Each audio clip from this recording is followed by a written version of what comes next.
Hello बच्चों। तो बच्चों आज हम लोग एक नया चैप्टर स्टार्ट करने जा रहे हैं, वर्क एनर्जी एंड पावर। ये आपका चैप्टर नंबर 6 है और ये चैप्टर सही मायने में अगर आप समझें तो सबसे इंपॉर्टेंट चैप्टर है। आपके पूरे फिजिक्स का सबसे important chapter work energy and power है।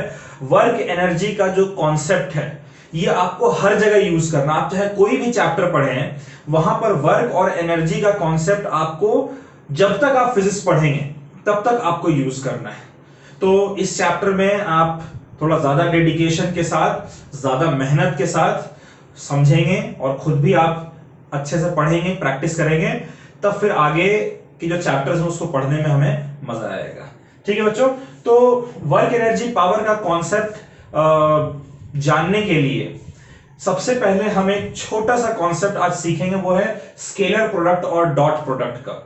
देखिए हमने अभी तक अगर आप बात करें, देखिए चैप्टर नंबर 4 में जब हमने वेक्टर्स के बारे में पढ़ा था तो वहां पर हमने वेक्टर्स को ऐड और सब्ट्रैक्ट करना सीखा था। मैंने आपसे कहा था कि मल्टीप्लाई और डिवाइड जो वेक्टर का है वो हम लोग बाद में सीखेंगे। ठीक है, एडिशन सब्ट्रैक्शन हमने सीखा था कि ये बिल्कुल कॉम्प्लीमेंट्री होते हैं। दो वेक्टर्स को ऐड करना या दो वेक्टर्स को सब्ट्रैक्ट करने का प्रोसेस जो है बिल्कुल सेम था। उसी तरीके से आप लोग जानते हैं कि मल्टीप्लिकेशन और डिवीजन भी कॉम्प्लीमेंट्री है। तो अब हम लोगों का ये समय आ गया कि हम लोग डिस्कस करें कि अगर दो वेक्टर्स को हम लोग मल्टीप्लाई करते हैं तब उसका रिजल्ट हमें क्या मिलता है। ठीक है, दो वेक्टर्स को मल्टीप्लाई करने पर उसका रिजल्ट क्या मिलता है। तो देखिए दो वेक्टर्स को अगर आप मल्टीप्लाई कर रहे हैं तब उन दो वेक्टर्स का जो प्रोडक्ट है वो आपको स्केलर भी मिल सकता है और वेक्टर भी मिल सकता है। अगर आप दो वेक्टर्स को मल्टीप्लाई करते हैं और उनका प्रोडक्ट आपको, उनका रिजल्टेंट आपको एक स्केलर मिल रहा है तो उसे हम लोग स्केलर प्रोडक्ट कहते हैं और स्केलर प्रोडक्ट को हम लोग डॉट प्रोडक्ट के नाम से भी जानते हैं। ठीक है, उसी तरीके से ये हम लोग इसी चैप्टर में पढ़ेंगे और उसी तरीके से दो वेक्टर्स को अगर हम मल्टीप्लाई करते हैं और उनका रिजल्टेंट अगर एक वेक्टर मिलता है हमें, तब उस प्रोडक्ट को हम लोग वेक्टर प्रोडक्ट कहते हैं या उसे हम लोग क्रॉस प्रोडक्ट भी कहते हैं। ये आपको इस चैप्टर में नहीं पढ़ना है, ये हम लोग जब रोटेशन पढ़ेंगे, सिस्टम ऑफ पार्टिकल्स, वहां पर हम लोग वेक्टर प्रोडक्ट की बात करेंगे। तो चलिए आज हम लोग अपना कंप्लीट फोकस स्केलर प्रोडक्ट या कह लीजिए डॉट प्रोडक्ट पे रखेंगे। तो देखिए मैं सबसे पहले क्या करने जा रहा हूं बच्चों, सबसे पहले मैं आपको एक फॉर्मूला लिख कर दे रहा हूं स्केलर प्रोडक्ट का, फिर उसको ज्योमेट्रिकली मैं आपको बताऊंगा कि ज्योमेट्रिकली किस तरीके से हम लोग इसको इंटरप्रेट करते हैं। ज्योमेट्रिक इंटरप्रिटेशन क्या है हम लोग सीखेंगे। देखिए अगर सपोज करें मेरे पास दो वेक्टर है, ए वेक्टर एंड बी वेक्टर। ठीक है, लेट अस कंसीडर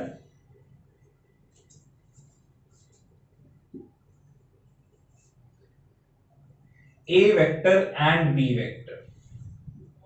ठीक है, दो वेक्टर हैं, ए वेक्टर और B vector, lying in same plane, lying in same plane. अब आप सोच रहे हो कि ये सर ने लाइंग इन सेम प्लेन क्यों लिखा है।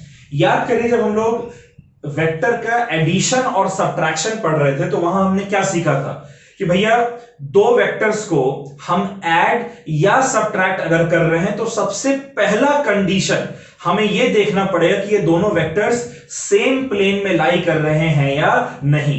अगर सेम प्लेन में वेक्टर्स लाई करेंगे तो हमने सीखा था कि हम उन्हें ऐड या सब्ट्रैक्ट कर सकते हैं। अगर अलग अलग प्लेन में लाई कर रहे हैं तब उनका एडिशन सब्ट्रैक्शन पॉसिबल नहीं है। उसी तरीके से अगर दो वेक्टर्स को हमें मल्टीप्लाई करना है, ठीक है, और उनका हमें स्केलर प्रोडक्ट लेना है, तो उस कंडीशन में, या वेक्टर प्रोडक्ट की भी बात करेंगे, तो जब बात करेंगे तब समझेंगे वहां पर, लेकिन स्केलर प्रोडक्ट की अगर अभी बात करें तो दो वेक्टर्स को अगर हमें मल्टीप्लाई करना है तो सबसे पहला कंडीशन यह होना चाहिए कि ये दोनों वेक्टर्स हमारे सेम प्लेन में लाई करें। तो देखिए यहां पर मैंने कंसीडर किया है कि हमारे पास दो वेक्टर हैं, ए वेक्टर और बी वेक्टर, और ये दोनों वेक्टर सेम प्लेन में लाई कर रहे हैं। मान लेते हैं कि मेरे पास जो पहला वेक्टर है ए वेक्टर वो इस तरीके से है। ठीक है बच्चों, और थोड़ा सा और टिल्ट कर देते हैं। मान लीजिए कि ये हमारा पहला वेक्टर है ए वेक्टर, ठीक है, और ये दूसरा वेक्टर हमारा है बी वेक्टर। तो इन दोनों वेक्टर को का अगर हमें स्केलर प्रोडक्ट चाहिए तो कैसे लिखेंगे स्केलर प्रोडक्ट, पहले ये समझिए, फिर उसको समझते हैं कैसे आएगा। ए वेक्टर और बी वेक्टर, ये दो वेक्टर हमारे पास हैं, और इन दोनों वेक्टर का अगर हम स्केलर प्रोडक्ट लेंगे तो हम लिखेंगे a vector dot B vector is equals to magnitude of a vector into magnitude of b vector multiplied by cos theta, जहां थीटा क्या है, जब ए वेक्टर और बी वेक्टर को, ध्यान समझिएगा, जब ए वेक्टर और बी वेक्टर को हम टेल टू टेल ज्वाइन करेंगे तब उन दोनों वेक्टर्स के बीच का जो एंगल होगा वो एंगल हमारा थीटा है। ऑलराइट, तो इसको हम ऐसे लिख सकते हैं ए vector dot B vector is equals to, A vector का मैग्नीट्यूड होगा ए, बी वेक्टर का मैग्नीट्यूड होगा b multiplied by cos theta.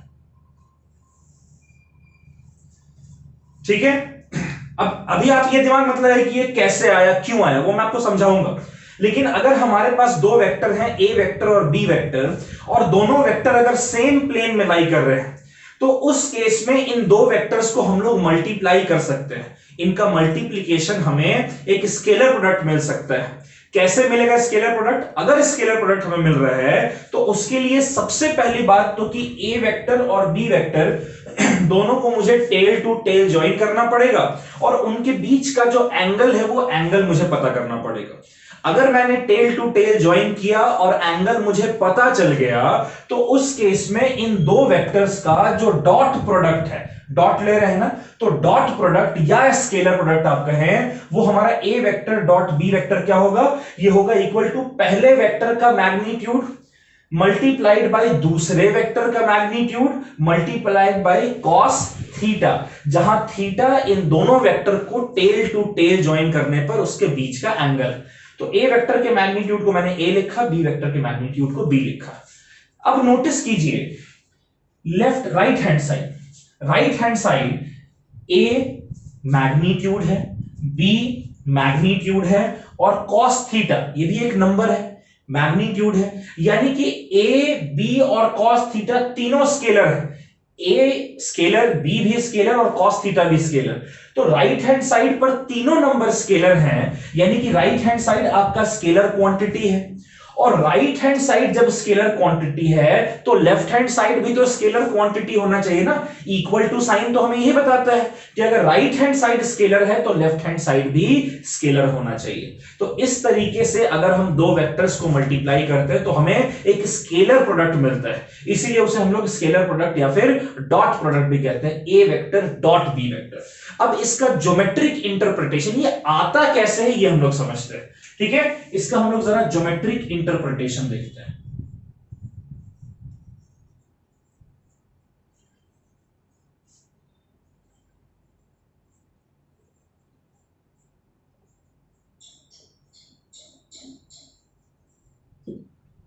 Geometric interpretation, किसका ज्योमेट्रिक इंटरप्रिटेशन? ज्योमेट्रिक इंटरप्रिटेशन हम लोग देखने जा रहे हैं कि भाई ये ए वेक्टर डॉट बी वेक्टर का मतलब क्या है, कैसे है। देखिए हमारे पास ए वेक्टर है, उसको मैं इस तरीके से ड्रॉ कर दे रहा हूं, ठीक है। फिर हमारे पास बी वेक्टर है, बी वेक्टर को मैं इसके खुद के पैरेलल शिफ्ट कर रहा हूं कुछ इस तरीके से कि बी वेक्टर का टेल और ए वेक्टर का टेल दोनों ज्वाइन हो जाए। तो ऐसा कुछ हमें मिलेगा, ये ए वेक्टर और ये बी वेक्टर बच्चों, और इन दोनों के बीच का जो एंगल है वो एंगल हमारा थीटा होगा, राइट। अब मैं क्या करने जा रहा हूं, एक और ऐसा डायग्राम बनाता हूं।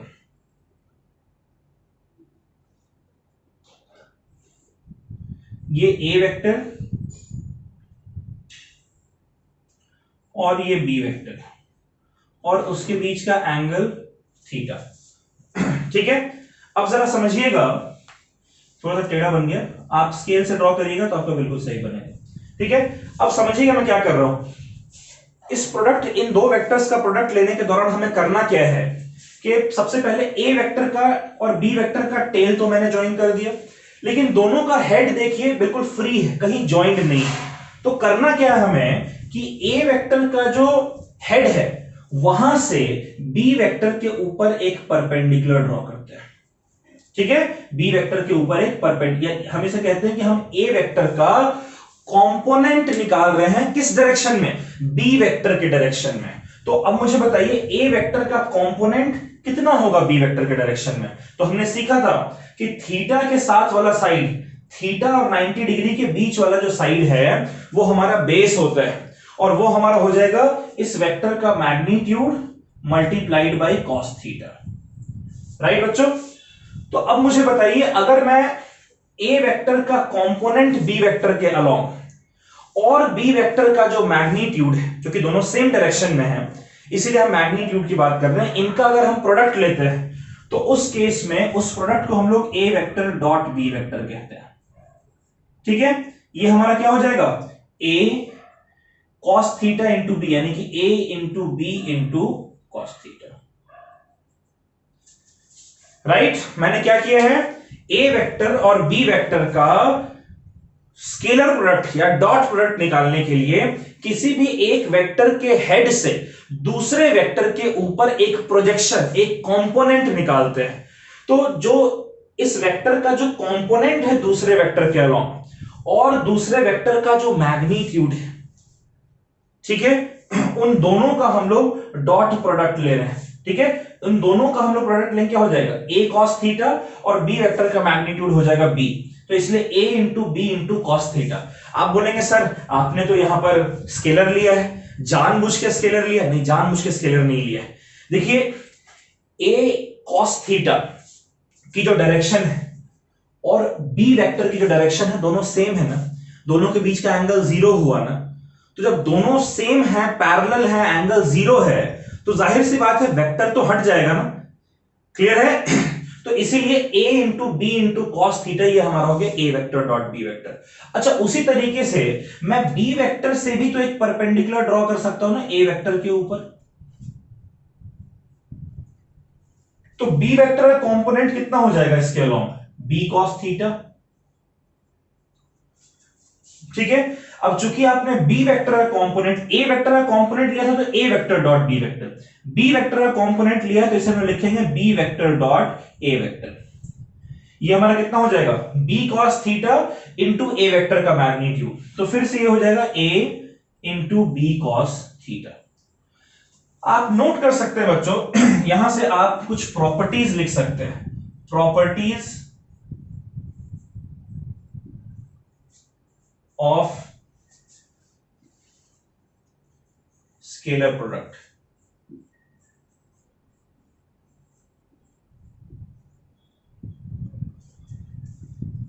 कैसी प्रॉपर्टीज लिखेंगे,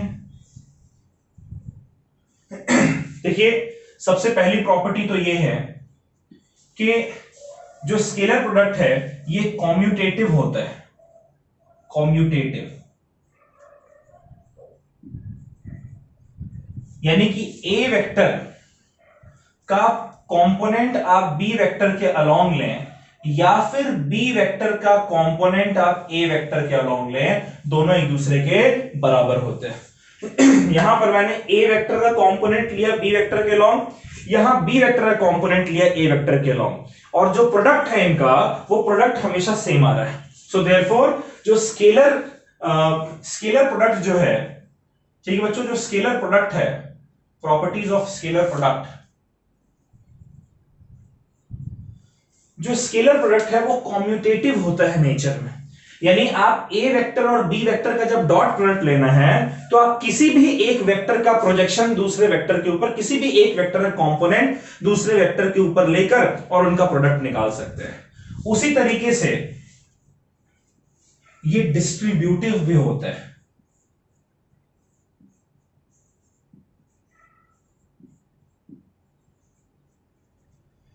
यानी a vector dot B vector plus C vector. ठीक है, यानी बी वेक्टर और सी वेक्टर को आप ऐड करें और उसका डॉट प्रोडक्ट ए वेक्टर के साथ निकालें, या फिर आप अलग अलग ए वेक्टर का बी वेक्टर के साथ डॉट प्रोडक्ट निकाल लें और ए वेक्टर का सी वेक्टर के साथ डॉट प्रोडक्ट निकाल लें, और फिर दोनों को ऐड कर दें, रिजल्ट जो है आपको वो सेम मिलेगा। क्लियर है। तो स्केलर प्रोडक्ट जो है वो कॉम्यूटेटिव भी होता है नेचर में और डिस्ट्रीब्यूटिव भी होता है नेचर में। अच्छा, तीसरी प्रॉपर्टी देखिएगा कि इफ यहां पर जो थीटा हमारा है, अगर वो थीटा 90 डिग्री हुआ बच्चों, अगर थीटा 90 डिग्री हुआ, यानी कि एक वेक्टर आपका ये मान लीजिए ए वेक्टर है और ये आपका बी वेक्टर है और इसके बीच में एंगल 90 डिग्री है। तो अगर मैं यहां पर थीटा की जगह 90 डिग्री रखूं तो cos 90 की क्या वैल्यू होती है? 0।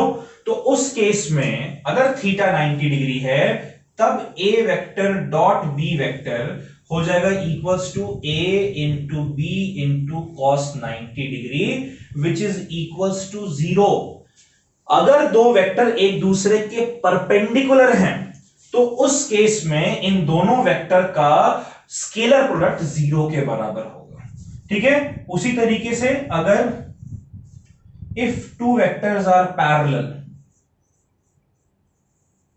if two vectors are parallel, यानी कि थीटा इनके बीच का अगर 0 डिग्री होगा ठीक है, तो उस केस में a vector dot b vector हो जाएगा equals to a into B. क्यों भाई? थीटा 0 है, अगर मैं यहां पर थीटा की जगह 0 रख दूं तो cos 0 1 होता है, a इंटू बी के बराबर आ जाएगा। उसी तरीके से अगर दो वेक्टर्स एंटी पैरेलल हुए, दो वेक्टर्स एंटी पैरेलल, थीटा इनके बीच का 180 डिग्री, एक आगे की तरफ एक ऑपोजिट डायरेक्शन में उसके, ठीक है, तो उस केस में A vector dot B vector आपका होगा equals to minus A B. क्यों भाई? देखिए ए और बी तो रहेगा ही, cos 180 की वैल्यू -1 होती है, इसलिए माइनस ए बी। उसी तरीके से अगर दो सेम वेक्टर का आप डॉट प्रोडक्ट लेते हैं, दो सेम वेक्टर का आप डॉट प्रोडक्ट लेते हैं, तो पहले वेक्टर का मैग्नीट्यूड इनटू दूसरे वेक्टर का मैग्नीट्यूड इनटू इन दोनों के बीच का एंगल। क्या एंगल भाई? दोनों जब सेम वेक्टर हैं तो इनके बीच का एंगल 0 डिग्री होगा। cos 0 की वैल्यू 1 होती है, a इंटू ए, ये हमारा हो गया equals to a square. Clear है? यहां तक बात आप लोगों को आई होप समझ में आ रही है। ये प्रॉपर्टीज जो है स्केलर प्रोडक्ट के या डॉट प्रोडक्ट के आप नोट कर लीजिए। ये ज्योमेट्रिक इंटरप्रिटेशन भी नोट कर लीजिए। दो वेक्टर का डॉट प्रोडक्ट लेने का मतलब है कि आप किसी भी एक वेक्टर को दूसरे वेक्टर के साथ टेल टू टेल ज्वाइन कर लीजिए और फिर किसी भी एक वेक्टर के हेड से दूसरे वेक्टर के ऊपर एक परपेंडिकुलर ड्रॉ कीजिए। तो जब आप परपेंडिकुलर ड्रॉ करेंगे तब कुछ ना कुछ कंपोनेंट होगा ना कुछ कंपोनेंट आएगा। जिस वेक्टर का आप परपेंडिकुलर कंपोनेंट ले रहे हैं उसका कुछ ना कुछ कंपोनेंट आना चाहिए दूसरे वेक्टर के लॉन्ग, उन दोनों का जो प्रोडक्ट है वो आपका डॉट प्रोडक्ट होगा जो कि एक स्केलर आता है। ठीक है बच्चों, चलिए इसको आप नोट कर लीजिए, फिर आगे और देखते हैं।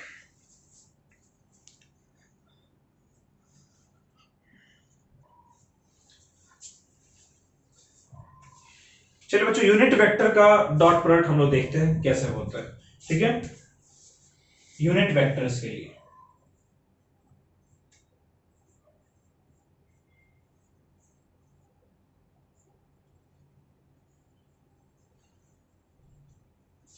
जैसे भी मैंने आपको सिखाया ना कि दो वेक्टर अगर हमारे पास हैं तो उन दो वेक्टर का हम लोग डॉट प्रोडक्ट निकाल सकते हैं।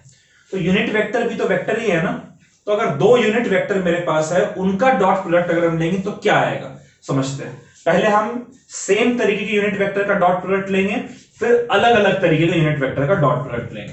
देखिए यूनिट वेक्टर हमारे पास तीन है, आई कैप, जे कैप और के कैप, राइट। आई कैप एक्स एक्सिस के अलोंग डायरेक्शन शो करने वाला यूनिट वेक्टर, जे कैप वाई एक्सिस के अलोंग और के कैप जेड एक्सिस के अलोंग। यूनिट वेक्टर एक ऐसा वेक्टर होता है जिसका मैग्नीट्यूड 1 होता है और वो किसी न किसी पर्टिकुलर डायरेक्शन में पॉइंट करता है। ठीक है, ऐसा काम सिर्फ डायरेक्शन बताना होता है। तो अगर मैं दो सेम तरीके के वेक्टर का डॉट प्रोडक्ट लूं, i cap dot i cap या जे कैप डॉट जे कैप या फिर k cap dot k cap, तब इसका रिजल्ट क्या आता है जरा इसको देखते हैं। देखिए आई कैप डॉट हमने क्या सीखा था कि भाई A vector dot B vector ये हमारा होता है equals to A into B into cos theta. तो भाई पहला वेक्टर का मैग्नीट्यूड, दूसरा वेक्टर का मैग्नीट्यूड, कॉस और इन दोनों वेक्टर के बीच का एंगल करते हैं ऐसा। आई कैप का मैग्नीट्यूड, यूनिट वेक्टर का मैग्नीट्यूड क्या होता है 1, इसलिए पहले वाले वेक्टर का मैग्नीट्यूड हो गया 1, दूसरे वाले वेक्टर का भी मैग्नीट्यूड हो जाएगा 1, ठीक है। और चूंकि दोनों एक्स एक्सिस के अलोंग पॉइंट कर रहे हैं इसलिए इनके बीच का एंगल हो जाएगा 0, ठीक है। तो cos 0 भी हमारा 1 होता है, 1 इंटू 1 इंटू 1, यानी आई कैप डॉट आई कैप हमारा 1 हो जाएगा। अच्छा, उसी तरीके से जे कैप डॉट जे कैप भी हमारा 1 होना चाहिए और के कैप डॉट के कैप भी 1 होना चाहिए। यानी मैं कह रहा हूं कि i cap dot i cap is equals to j cap dot j cap is equals to k cap dot k cap, और इसकी वैल्यू कितनी होती है 1 के बराबर। ठीक है बच्चों, ये आप समझ रहे हैं ना, जे कैप डॉट जे कैप के कैप डॉट के कैप 1 के बराबर क्यों है?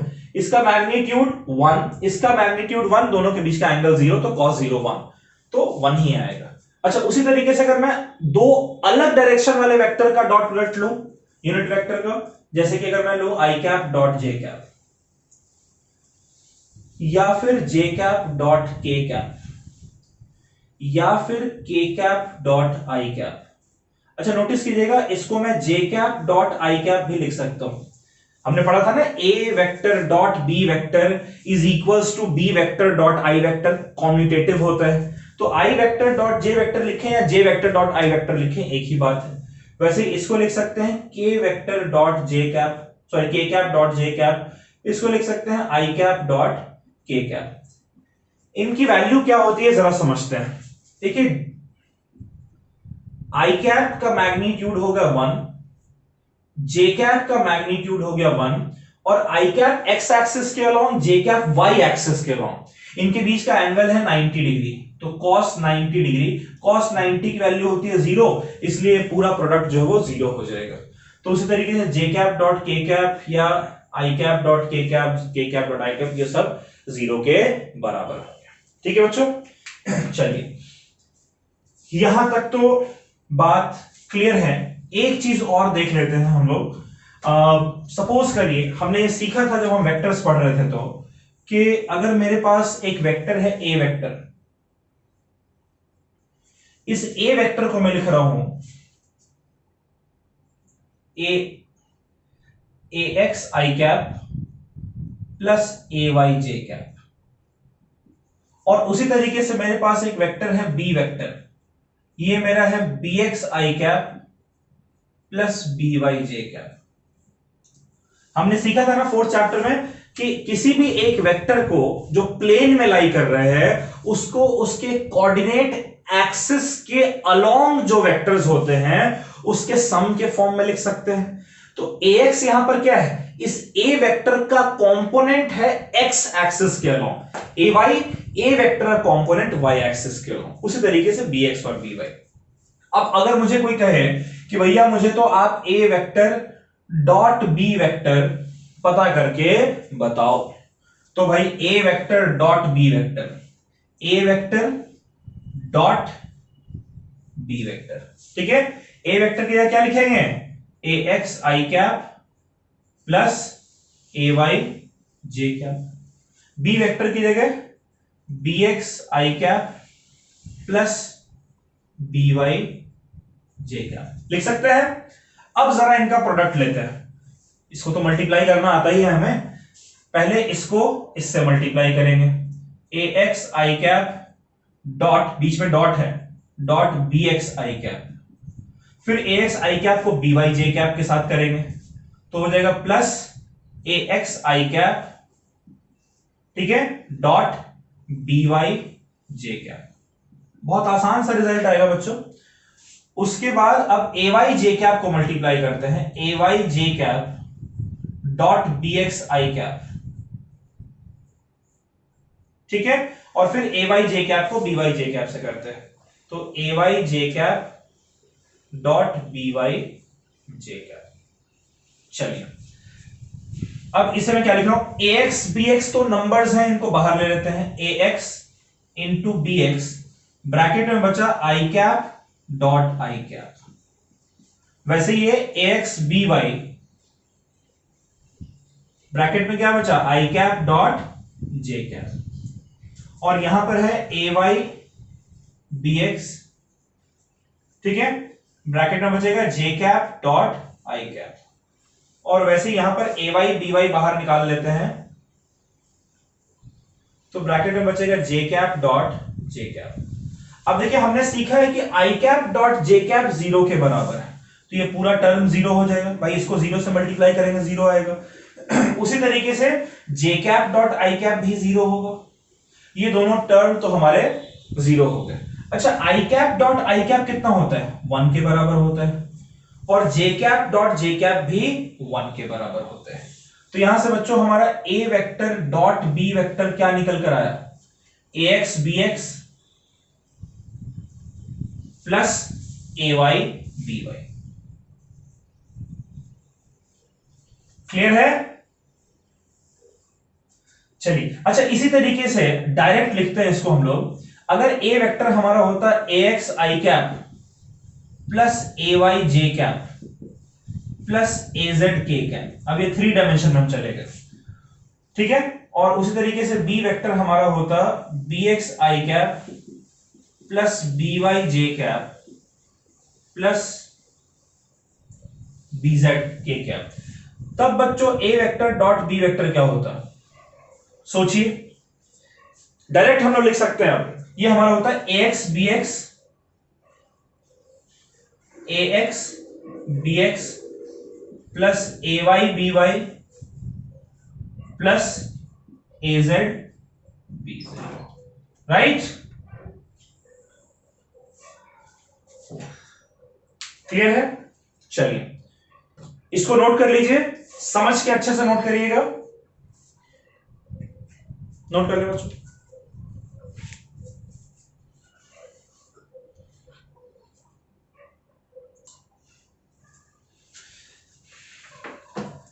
तो बच्चों कुछ न्यूमेरिकल्स देखते हैं स्केलर प्रोडक्ट और डॉट प्रोडक्ट का, ठीक है। तो 2 क्वेश्चंस मैं लिख रहा हूं, इन 2 क्वेश्चन का सॉल्यूशन जो है जरा हम लोग ट्राई करेंगे, ठीक है। पहला क्वेश्चन है, क्वेश्चन कह रहा है कि एक वेक्टर आपके पास है ए वेक्टर आई cap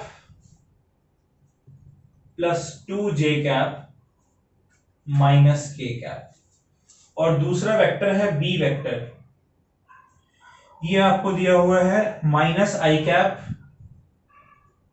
plus j cap minus 2 K cap, ठीक है। ए वेक्टर है आई cap plus 2 J cap minus k cap, और बी वेक्टर है minus i cap plus j cap minus 2 K cap. आपको कह रहा है क्या फाइंड करना हो, कह रहा है फाइंड करना है angle between A vector and B vector, ठीक है।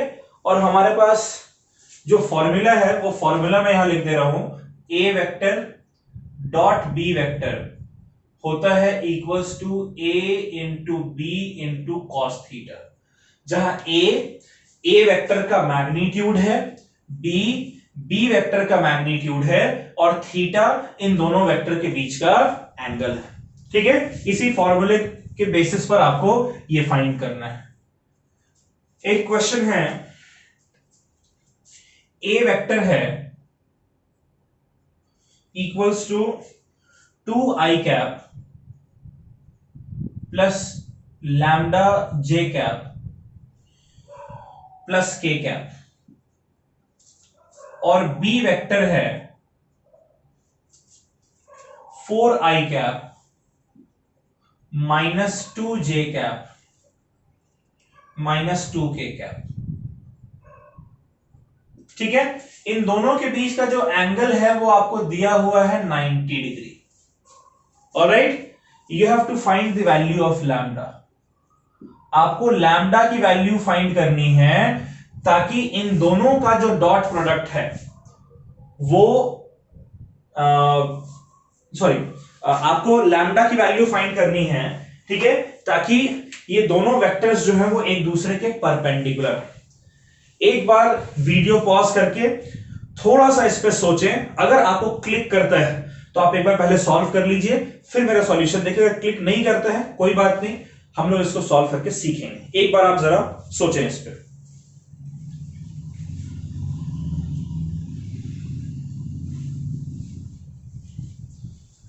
कर लिया बच्चों? आई होप वीडियो पॉज करके आपने थोड़ा बहुत सोचा इस पे क्या करना है, और अगर क्लिक किया हो तो आपने सॉल्व भी किया होगा। चलिए इसका सॉल्यूशन देखते हैं। देखिए मैंने आपको कहा कि दो वेक्टर के बीच का जो डॉट प्रोडक्ट है उसे हम लिखते हैं ए vector dot B vector is equals to A into B into cos theta, right. आपको यहां क्या फाइंड करना है? थीटा फाइंड करना है। तो क्या हम ऐसे लिख सकते हैं cos theta is equals to, इस साइड हमारा है ए वेक्टर डॉट बी वेक्टर, और नीचे हमारा हो जाएगा, अगर ए और बी को इधर ले जाएं तो नीचे ए वेक्टर का magnitude multiplied by B vector का मैग्नीट्यूड। अब मुझे चाहिए क्या? कॉस थीटा निकालने के लिए एक तो मुझे a vector dot B vector चाहिए। ये हमने सीखा है ए वेक्टर डॉट बी वेक्टर कैसे निकालते हैं।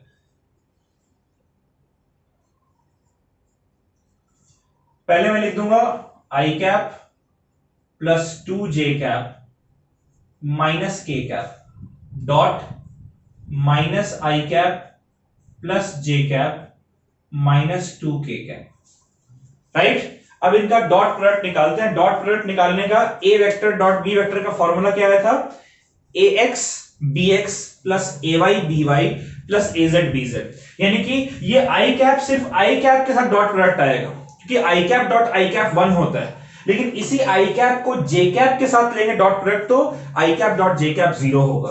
वैसे आई कैप का के कैप के साथ लेंगे तो भी उसका डॉट प्रोडक्ट 0 होगा। तो सेम वाले यूनिट वेक्टर का ही डॉट प्रोडक्ट हम लोग सिर्फ लेंगे। तो ये हमारा क्या हो जाएगा? आई cap dot minus i cap, ठीक है, आई cap dot minus i cap.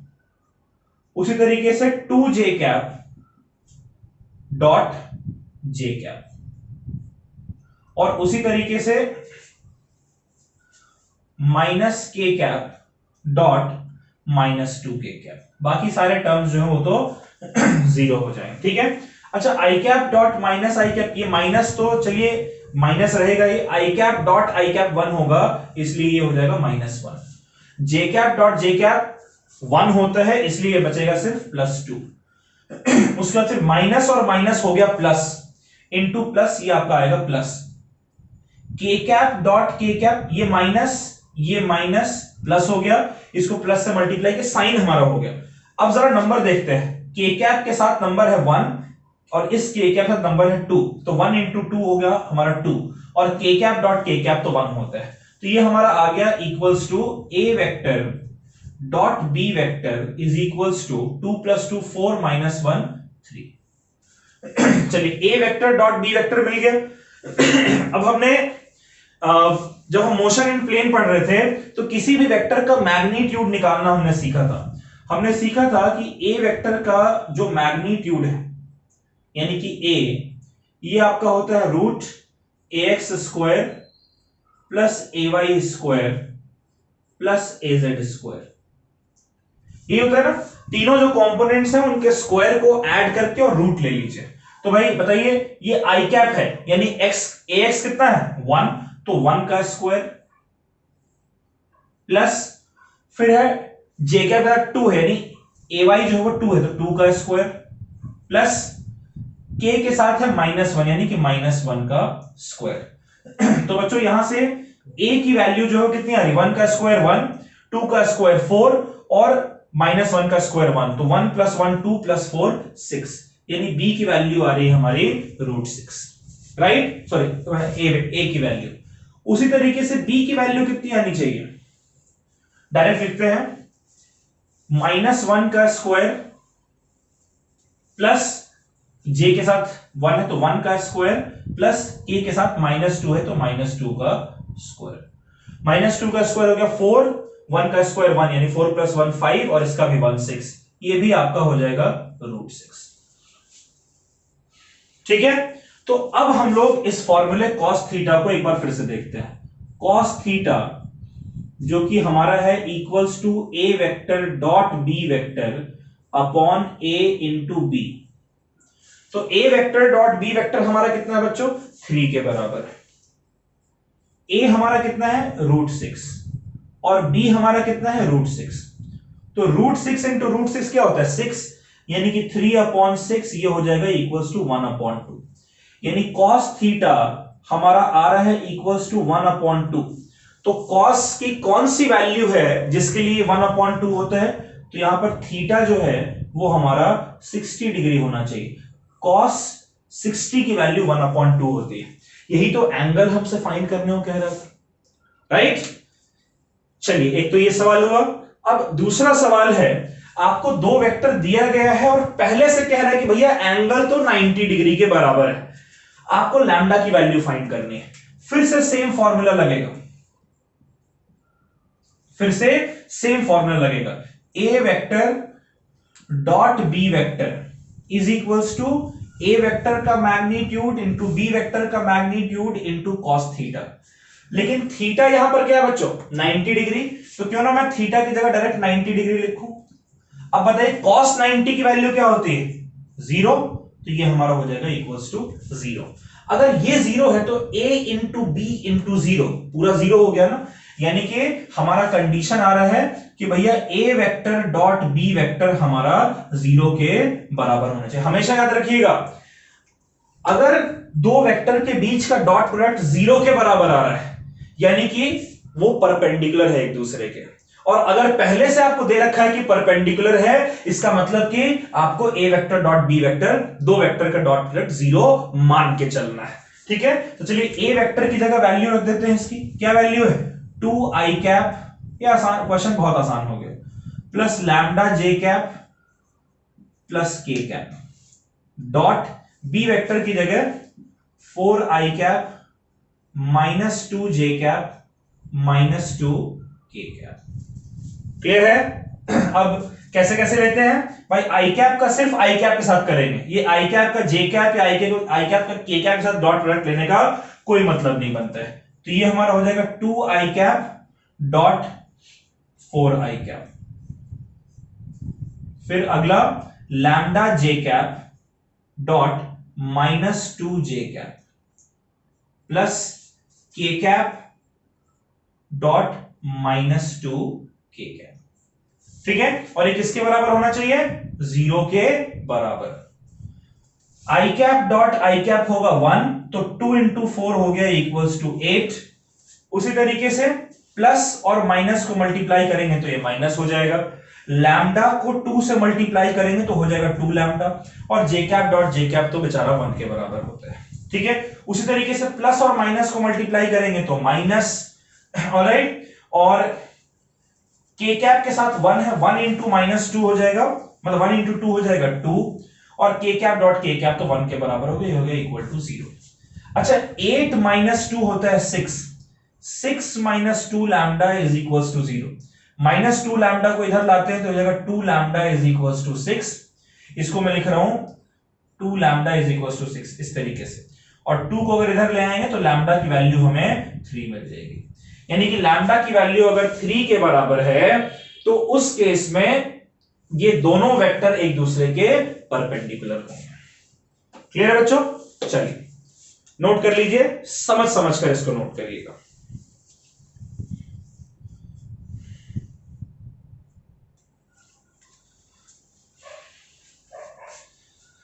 बच्चों दो सवाल देखते हैं स्केलर प्रोडक्ट डॉट प्रोडक्ट पे। पहला सवाल है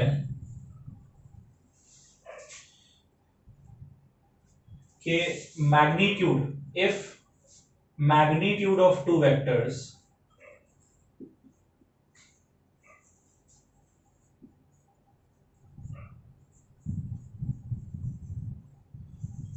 आर 3 and 4, ठीक है, and their scalar product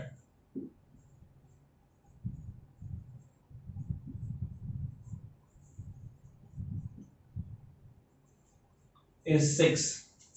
question note करें मेरे साथ, then find angle between two vectors, then find angle between two vectors. ठीक है, सवाल कह रहा है कि दो वेक्टर्स हैं, दोनों वेक्टर का मैग्नीट्यूड, पहले वेक्टर का मैग्नीट्यूड 3, दूसरे वेक्टर का मैग्नीट्यूड 4, और इनका जो स्केलर प्रोडक्ट है यानी a vector dot B vector, scalar product वो 6 के बराबर है। तो आपको इनके बीच का एंगल फाइंड करना है। ये सवाल आपने खुद से सोचना है, वीडियो पॉज करके खुद से करना है, और फिर मेरे साथ आप मैच करिएगा। एक और सवाल दे दे रहा हूं, आप लोग कोशिश करें इस सवाल को भी बनाने के लिए। ये क्वेश्चन है 3 vectors A vector B vector C vector, 3 vectors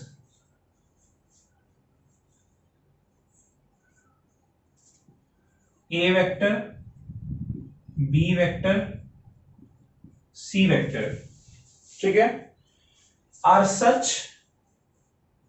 such that a vector is equals to b vector plus c vector, ठीक है, and their magnitudes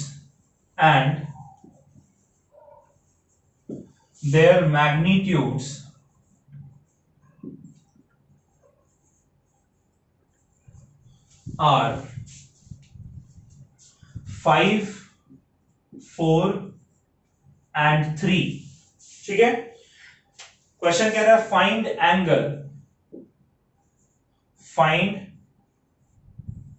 angle between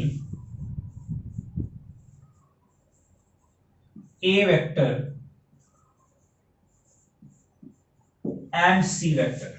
ठीक है, इस क्वेश्चन को भी आप समझ लीजिए। क्वेश्चन कह रहा है कि हमारे पास 3 वेक्टर्स हैं, ए वेक्टर बी वेक्टर और सी वेक्टर, और इन तीनों वेक्टर के बीच में आपको एक रिलेशन दिया गया है। कह रहा है ए वेक्टर जो है वो बी वेक्टर और सी वेक्टर के सम के बराबर है, और तीनों का मैग्नीट्यूड, ए वेक्टर का मैग्नीट्यूड 5, बी वेक्टर का मैग्नीट्यूड 4, सी वेक्टर का मैग्नीट्यूड 3 गिवन है आपको। तो कह रहा है कि भैया ए वेक्टर और सी वेक्टर के बीच का जो एंगल है वो एंगल हमें फाइंड करके बताओ। क्लियर है? चलिए, दोनों सवाल वीडियो पॉज करके आप एक बार ट्राई करें बच्चों, फिर रिज्यूम करेगा, हम लोग स्टार्ट करेंगे उसके बाद।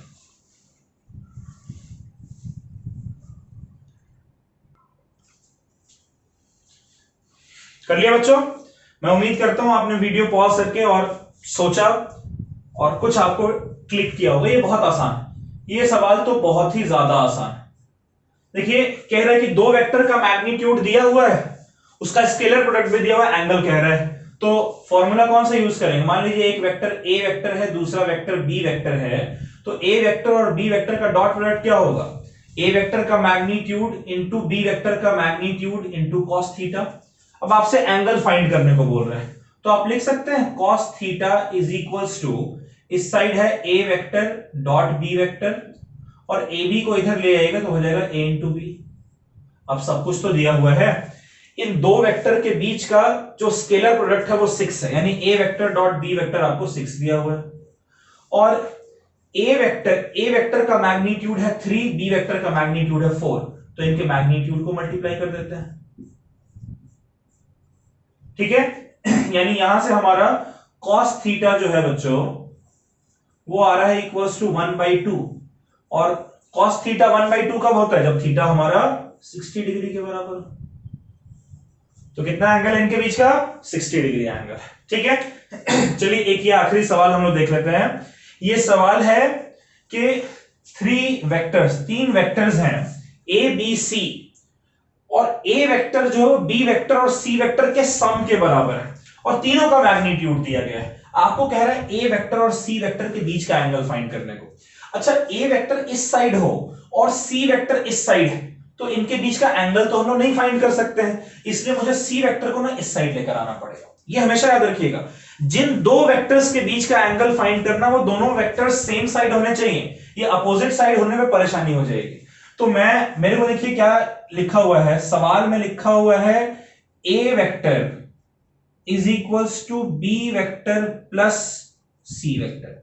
मैं इसे लिख रहा हूं, इस सी वेक्टर को मैं इधर ले जाता हूं, तो मेरा हो जाएगा B vector is equals to A vector minus C vector. Right? अब मेरे को दिमाग लगाना है कि किसी तरीके से मुझे ना इन तीनों का मैग्नीट्यूड मिल जाए, और मैग्नीट्यूड मिलने का मेरे पास ना एक तरीका है। मैंने देखा है प्रॉपर्टीज में हमने सीखा था कि भाई अगर दो वेक्टर मेरे सेम हैं, ए वेक्टर डॉट ए वेक्टर, इन दोनों का डॉट प्रोडक्ट क्या होता है, ए स्क्वायर। भाई ए का मैग्नीट्यूड अगर दिया हुआ है तो ए स्क्वायर, ए का मैग्नीट्यूड है 5, तो ए स्क्वायर कितना हो जाएगा 25, राइट। अच्छा, उसी तरीके से बी वेक्टर और बी वेक्टर का अगर मैं डॉट प्रोडक्ट ले लूं तो ये भी बी स्क्वायर होगा, आ जाएगा ना, 4 का स्क्वायर 16। और सी वेक्टर डॉट सी वेक्टर, सी का मैग्नीट्यूड 3 है तो सी स्क्वायर होगा, 3 इंटू 3 9। यानी मुझे अगर किसी तरीके से मैं इस इक्वेशन में से ए स्क्वायर बी स्क्वायर सी स्क्वायर बना लूं, डायरेक्ट ए तो नहीं बना सकते हैं, डायरेक्ट बी तो नहीं बना, डायरेक्ट सी भी नहीं बना सकते हैं, लेकिन कोई तरीका है जिससे ए बी सी का स्क्वायर बन जाए तो ये मैग्नीट्यूड पता चल जाएगा ना। और यहां पर देखिए तरीका देखिए क्या है, इस आइडिया को थोड़ा सा समझिएगा, क्योंकि इस तरीके के कुछ सवाल जो हैं आपको अगर मिलेंगे तो आप ये दिमाग लगा सकते हैं। देखिए मेरे को दिया हुआ है B vector is equals to A vector minus C vector, right.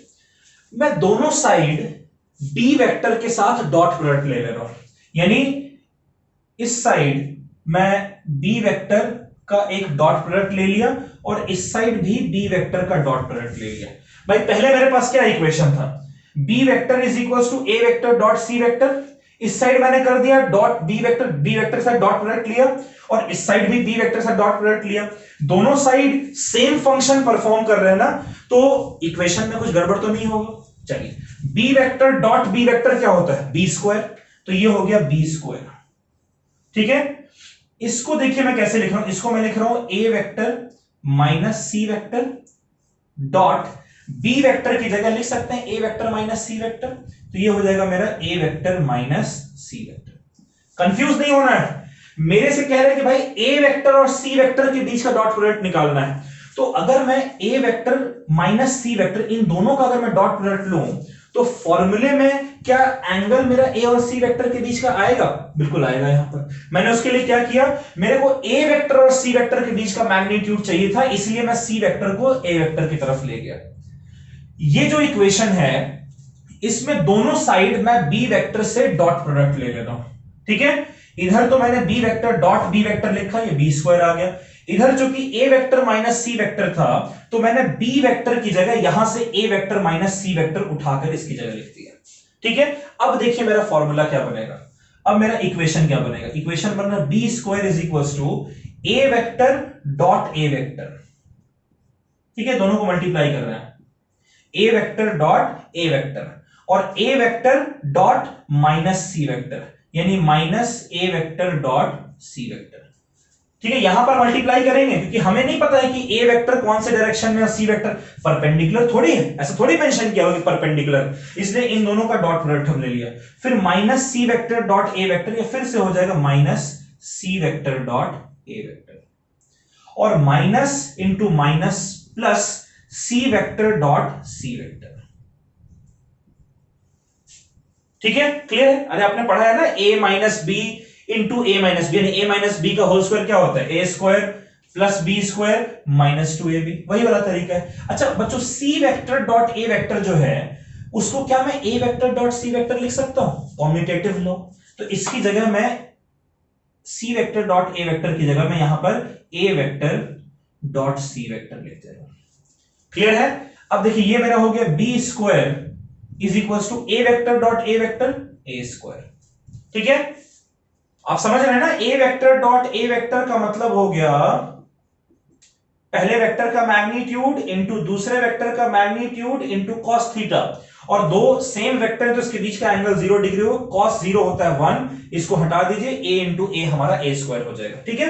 वैसे ही b vector dot B vector b square, सी वेक्टर डॉट सी वेक्टर सी स्क्वायर, क्लियर है। चलिए ये ए स्क्वायर हो गया। अच्छा सी वेक्टर डॉट सी वेक्टर क्या हो जाएगा, सी स्क्वायर, और ये मेरा है माइनस ए डॉट सी और ए डॉट सी, यानी कि minus 2 into a vector dot C vector, clear है।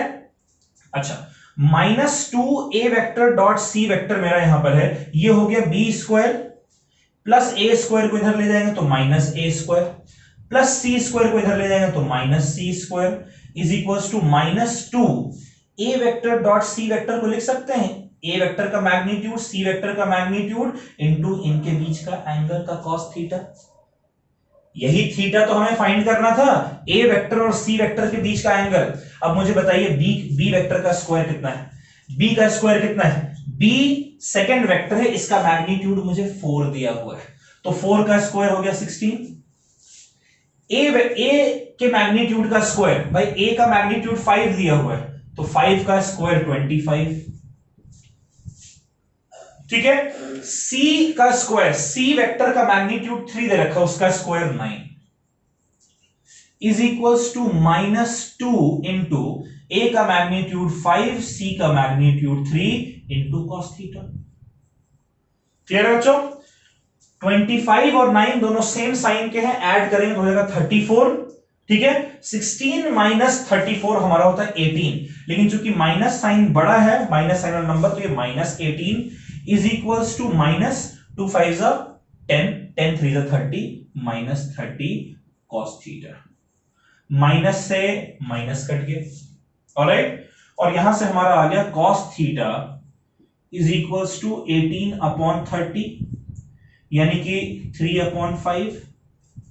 अब देखिए cos थीटा आपका आ रहा है 3/5, यानी कि 0.6, तो थीटा की वैल्यू क्या हो जाएगी, cos इनवर्स 0.6। ठीक है, अब हमें पता करना है कि भाई थीटा की वो कौन सी वैल्यू है जिसके लिए cos जो है वो 0.6 के बराबर होता है। मैं आपको देखकर बता दे रहा हूं, थीटा हमारा बच्चों आ रहा है 53 डिग्री, cos 53 की वैल्यू होती है 0.6। निकल कर आ गया? ठीक है, चलिए ये सवाल अच्छे से समझ कर करिएगा।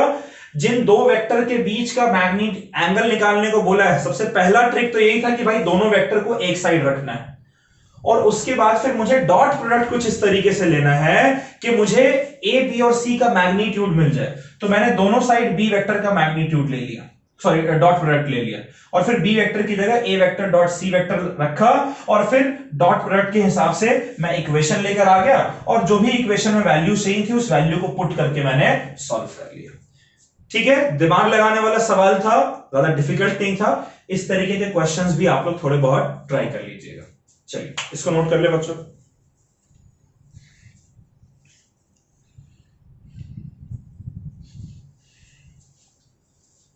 चलिए आई होप आपने नोट कर लिए हैं।